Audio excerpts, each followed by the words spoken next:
Assalamualaikum warahmatullahi wabarakatuh. Salam sejahtera, salam, Om Swastiastu, salam kebajikan bagi kita semua. Baik, di sini saya akan mempresentasikan tugas EAS mata kuliah analisa produktivitas mengenai pengukuran produktivitas perusahaan dengan pendekatan OMEX. Sebelum melanjut ke materinya, izinkan saya untuk memperkenalkan diri saya. Nama saya Alusius Lionel Moise dengan NIM 14122000059 serta nomor urut absen 07. Sebelum lebih lanjut ke pengukuran produktivitas menggunakan metode OMEX, saya akan menjelaskan secara singkat apa itu metode OMEX. Di era persaingan bisnis yang semakin ketat akibat kemajuan teknologi dan fluktuasi pasar, perusahaan dituntut untuk tetap relevan dengan memenuhi kebutuhan pasar.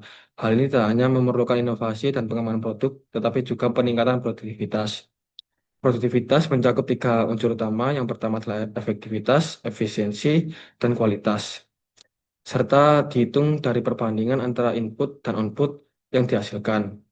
Sumber daya perusahaan terdiri dari 5M. Yang pertama adalah manusia, material, mesin, metode, dan uang.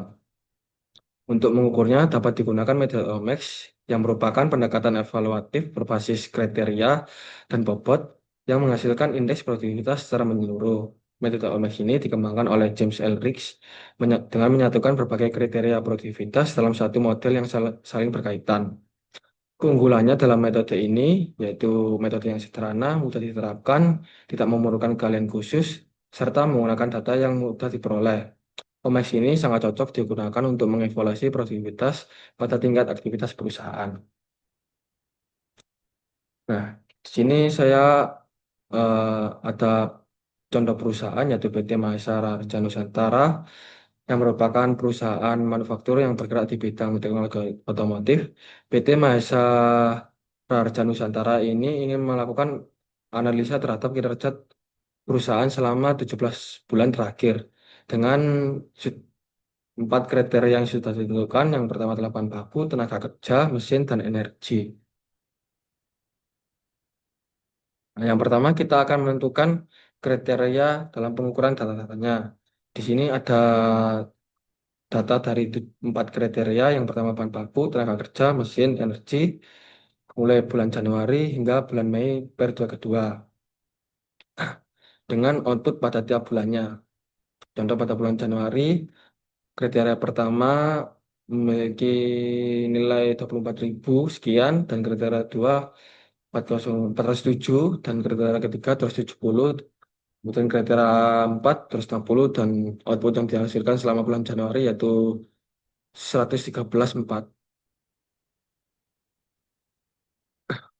Kemudian dari data tersebut kita hitung rasio performance-nya dengan membagi output dibagi input. Pada bulan Januari kriteria pertama ini didapatkan hasil 4,68, kriteria kedua yaitu 277,65, kriteria ketiga 419,53, kemudian kriteria 4 434,63, seterusnya hingga bulan ke-17. Nah, setelah kita hitung rasio performanya, kita hitung rata-rata dan standar deviasinya. Di sini untuk kriteria pertama didapatkan hasil rata-ratanya yaitu 5,79 dan standar deviasinya adalah 2,04. Kemudian untuk kriteria kedua yaitu 238,17 dan standar deviasinya adalah 66,23. Untuk kriteria ketiga rata-ratanya yaitu 378,34 dan untuk standar deviasinya adalah 112,05. Dan untuk yang terakhir adalah kriteria 4, didapatkan rata-rata 390,88 dan secara deviasi 116,32. Kemudian setelah dihitung rata-rata dan secara deviasinya, kita hitung batas kontrol atas atau BKA dan batas kontrol bawah BKB. Di sini ada tiga perhitungan. Yang pertama degree of accuracy dengan perhitungan secara deviasi dibagi rata-rata, kemudian confidence level. Dalam menghitung confidence level ini, K dikurangi degree of accuracy yang sudah dihitung. K di sini ada tiga. Yang pertama adalah jika degree, degree of accuracy-nya lebih besar dari nol, dan lebih kecil dari 0,68 maka dikurangi satu. Untuk lebih besar untuk DA yang lebih besar dari 0,68 dan lebih kecil dari 0,9 dikurangi 2. Dan untuk eh, lebih besar dari 0,95 dan lebih kecil dari 0,99 maka pengurangannya adalah 3. Kemudian untuk menghitung batas kontrol atas dan batas kontrol bawah, rumusnya yaitu untuk batas kontrol atas rata-rata ditambah dengan standar deviasi, sedangkan untuk batas kontrol bawah adalah rata-rata dikurangi standar deviasi. Kemudian yang keempat adalah menentukan target. Di sini ada 3 target sasaran. Yang pertama adalah menentukan target sasaran akhir yang memiliki skor 10, di mana itu merupakan skor untuk batas kontrol atas. Kemudian untuk skor 3 itu untuk rata-ratanya, yaitu sasaran jangka pendeknya. Kemudian untuk skor yang terendah, yaitu 0 untuk batas kontrol bawahnya. Kemudian kita menentukan nilai produktivitas realitasnya. Di sini cara perhitungannya yaitu batas kontrol atas dikurangi batas kontrol bawah, kemudian dibagi dengan intervalnya yaitu 3 dan 7. Di sini untuk menentukan nilai intervalnya yaitu untuk interval yang ketiga itu dari pengurangan skor terendah yaitu batas kontrol bawah yaitu 0, kemudian dikurangi dengan sasaran jangka pendeknya yaitu rata-rata yaitu 3, didapatkan hasil nilai 3. Kemudian untuk interval yang ketujuh itu dari pengurangan batas kontrol atas yaitu memiliki skor 10 dan skor rata-rata yaitu 3, didapatkan nilai 7. Kemudian di sini ada contohnya itu kriteria satu untuk interval yang ketiga didapatkan hasil 1,36 dan untuk interval yang ketujuh yaitu 0,58. Itu seterusnya hingga kriteria 4. Kemudian kita akan menentukan nilai bobot bobot kriterianya. Di sini ada 4 tahapan dengan penilaian berdasarkan skala prioritas di tabel yang sudah saya berikan ini. Di sini untuk nilai satu itu dengan keterangan kriteria satu sama penting dibanding dengan kriteria 2. Untuk nilai 2 itu kriteria satu sedikit lebih penting dibanding dengan kriteria 2 hingga seterusnya paling maksimal yaitu dengan nilai 9 kriteria satu jauh lebih penting dibanding dengan kriteria 2. Untuk tahap yang pertama, ini kita menggunakan tabel form to chart, di mana keterkaitan keterkaitan atau hubungan antara kriteria satu sama lain. Untuk hubungan kriteria dengan dirinya sendiri itu diberi nilai satu semua. Contohnya kriteria satu dengan kriteria satu itu diberi nilai satu, kriteria dua dengan kriteria dua itu diberi nilai satu, dan kriteria 3 dan kriteria 3 itu diberi nilai satu, kriteria 4 dan kriteria 4 itu diberi nilai satu. Untuk kriteria satu dengan kriteria 2 itu diberi di sini diberi nilai 8, kriteria satu dan kriteria 3 itu diberi nilai 4 dan kriteria satu dan kriteria 4 diberi nilai 4 juga.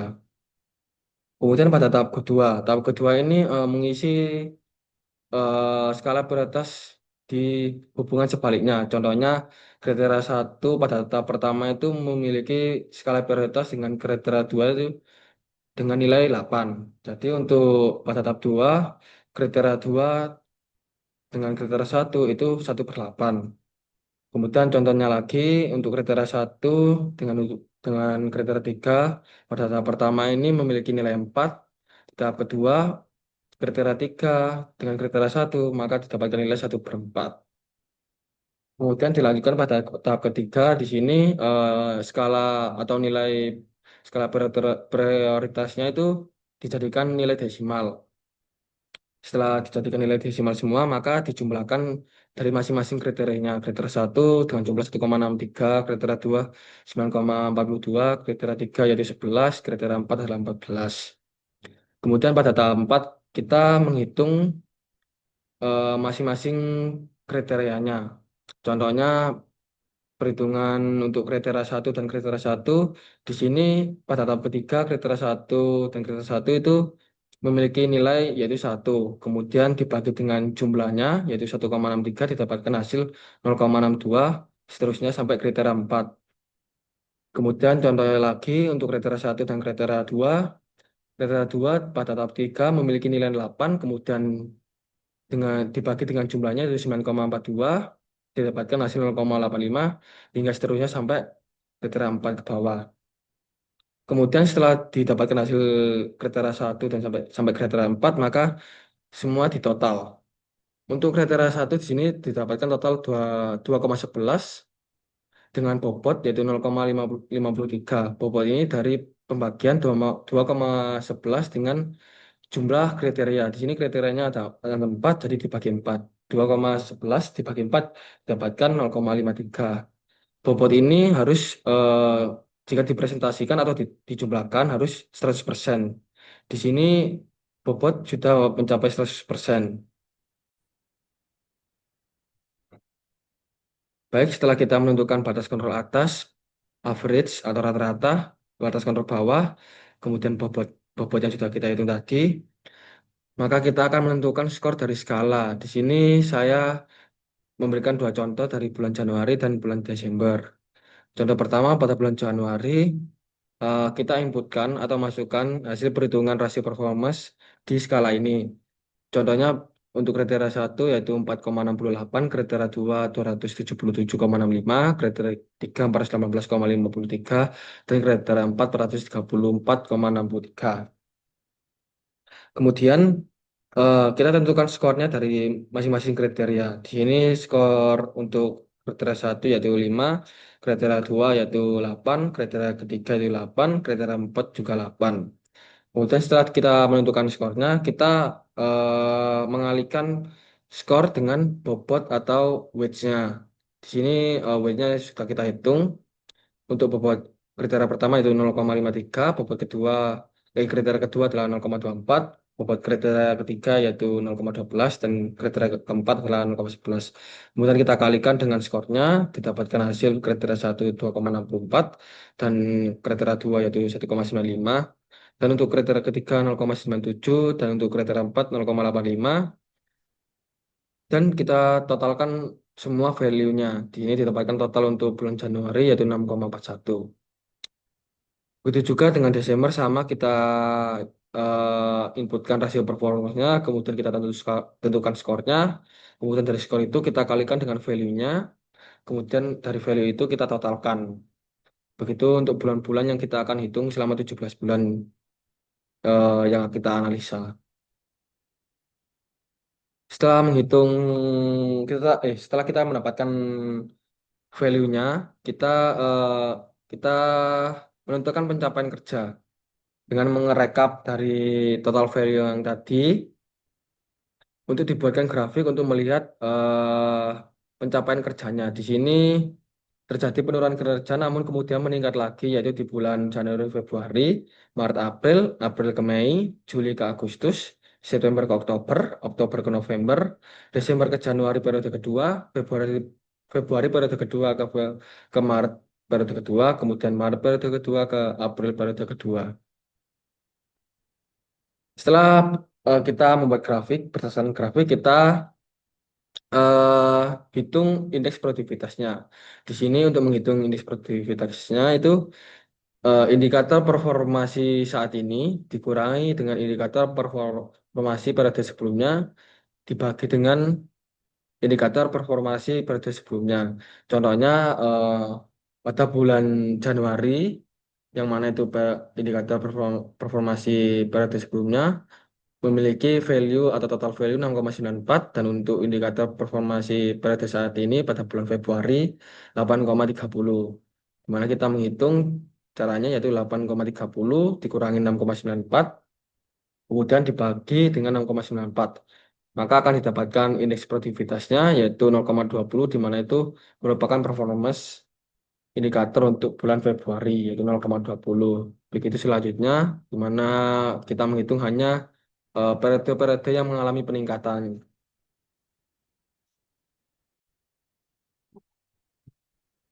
Nah, dari hasil pengukuran produktivitas kinerja pada PT Mahesa Raja Nusantara dengan menggunakan metode metode OMEX dapat disimpulkan bahwa produktivitas PT Mahesara Raja Nusantara terlihat tidak stabil. Hal ini dapat dilihat berdasarkan grafik pencapaian kinerja perusahaan yang pada tiap bulannya mengalami kenaikan dan kemudian mengalami penurunan.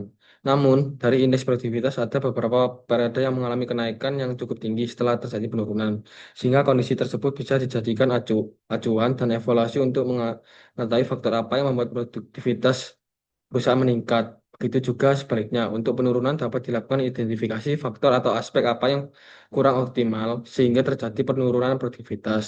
Dari pendekatan OMEX dalam mengukur produktivitas ini diharapkan dapat membantu perusahaan dalam mengambil keputusan untuk mengelola sumber daya dengan baik serta mewujudkan produktivitas yang lebih optimal lagi. Sekian presentasi dari saya. Maaf jika ada kata yang kurang jelas atau penjelasan yang kurang jelas. Saya akhiri presentasi saya. Terima kasih.